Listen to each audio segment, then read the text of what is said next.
आपकी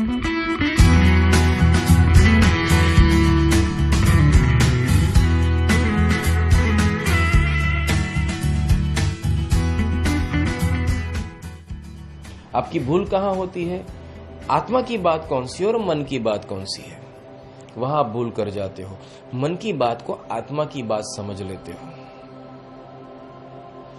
और उस मन की बात को पूरी करने के लिए आप चले जाते हो। आपको लगता है मैं आत्मा के साथ न्याय कर रहा हूं और वहीं भूल हो जाती है। मन की परिभाषा दृढ़ता से है। आपा मेटे हरि मिले, यही एक संभव है।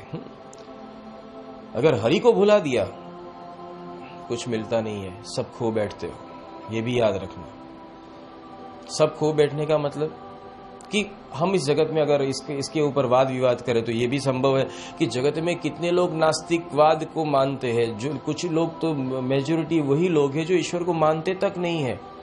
कुछ लोग ऐसे जो कर्म की थियरी को ही मानते हैं और अन्य किसी थियरी को न्याय देते नहीं है।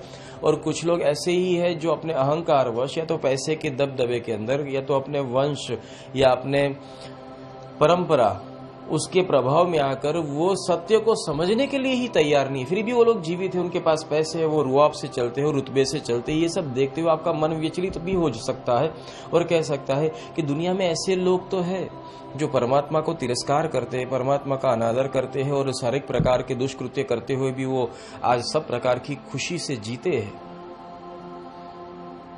तो सत्य क्या है? इस सत्य की परिभाषा तभी जाकर समझ सकते हो जब जाकर तुमने आत्मीय प्रदेश में डुबकी लगाई हो। इसे मायाजाल कही जाती है, जिसको कहा जाता है कि जिस व्यक्ति को और भी इस मायाजाल में फंसाना होता है उसको और विभिन्न प्रकार के सुख, विभिन्न प्रकार के पद, विभिन्न प्रकार के की आनंदप्रद अवस्थाएं दी जाती है, जिसको कहा जाता है मौज मजा। जिस व्यक्ति के अंदर बहुत ही, याद रखना, ये कान खोलकर सुनना, जो व्यक्ति बहुत होनहार है, एक, जो व्यक्ति काबिल तारीफ है, दो, जिस व्यक्ति के अंदर हुनर है, तीन, जो व्यक्ति के अंदर संकल्प सिद्धि पूरी करने की क्षमता है, जो व्यक्ति गोल अचीवमेंट कर सकता है, जो व्यक्ति के अंदर परमात्मा की खोज है, जो व्यक्ति सामर्थ्यवान है, जो व्यक्ति का तर्क उत्तम है, जिस व्यक्ति के अंदर अप्रतिम जिज्ञासा है, ऐसे गुणधर्म वाले व्यक्ति को काल पुरुष करता क्या है?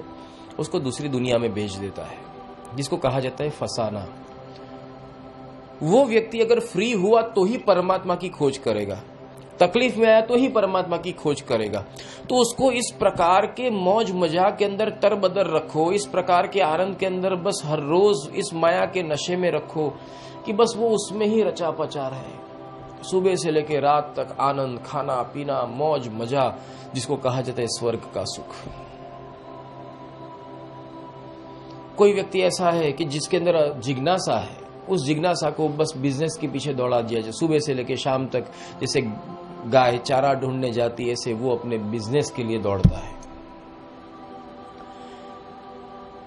व्यक्ति के अंदर रहे हुए जब अच्छे गुण है, ऐसे गुणों को काल पुरुष दूसरी दिशा में परावर्तित कर देता है और वो व्यक्ति उस दिशा में खो बैठता है। तीसरी वस्तु है कि ईश्वर का सबसे बड़ा शत्रु कौन है? अहंकार, जिद। वो तुम्हें गिफ्ट में दे दिया जाता है, उसको तुम धारण करते हो, परमात्मा तुमसे दूर हो जाते हैं। हठ योग, जिद, तुम्हें जैसे कि तुम्हारे पास बहुत सारे सद्गुण हैं, पर दो ही दुर्गुण ऐसे डाल दिए जाए जिससे परमात्मा तुमसे दूर चले जाए, तो ऐसे दुर्गुणों में तुमको डाल दिया जाता है, जिसके कारण तुम परमात्मा के मिलन से वंचित रहते हो। जैसे कि कोई व्यक्ति को देखना बहुत सेंसिटिव होता है, उसको बार बार बुरा लग जाता है। कुछ व्यक्ति ऐसे होते हैं जो उनको बार बार छोटी छोटी बातों में बुरा लग जाता है, तो ऐसे व्यक्तियों को बस थोड़ी सी बात में बुरा लग जाए, परमात्मा का रास्ता वो छोड़ देता है। तब करने बैठा, परमात्मा नहीं मिले, परमात्मा को भूल जाओ। एक मंदिर से दूसरे मंदिर, दूसरे मंदिर से तीसरे मंदिर, एक क्रिया से दूसरी क्रिया, तीसरे चौथी क्रिया, एक धर्म से दूसरे धर्म, वहां उस व्यक्ति ने यह न ढूंढा कि दोष मेरे अंदर है। वो तो आज भी आदि में भी वही ही ये मौजूद था, आज भी वर्तमान में भी वही मौजूद है और कल भी वो वहीं रहेगा।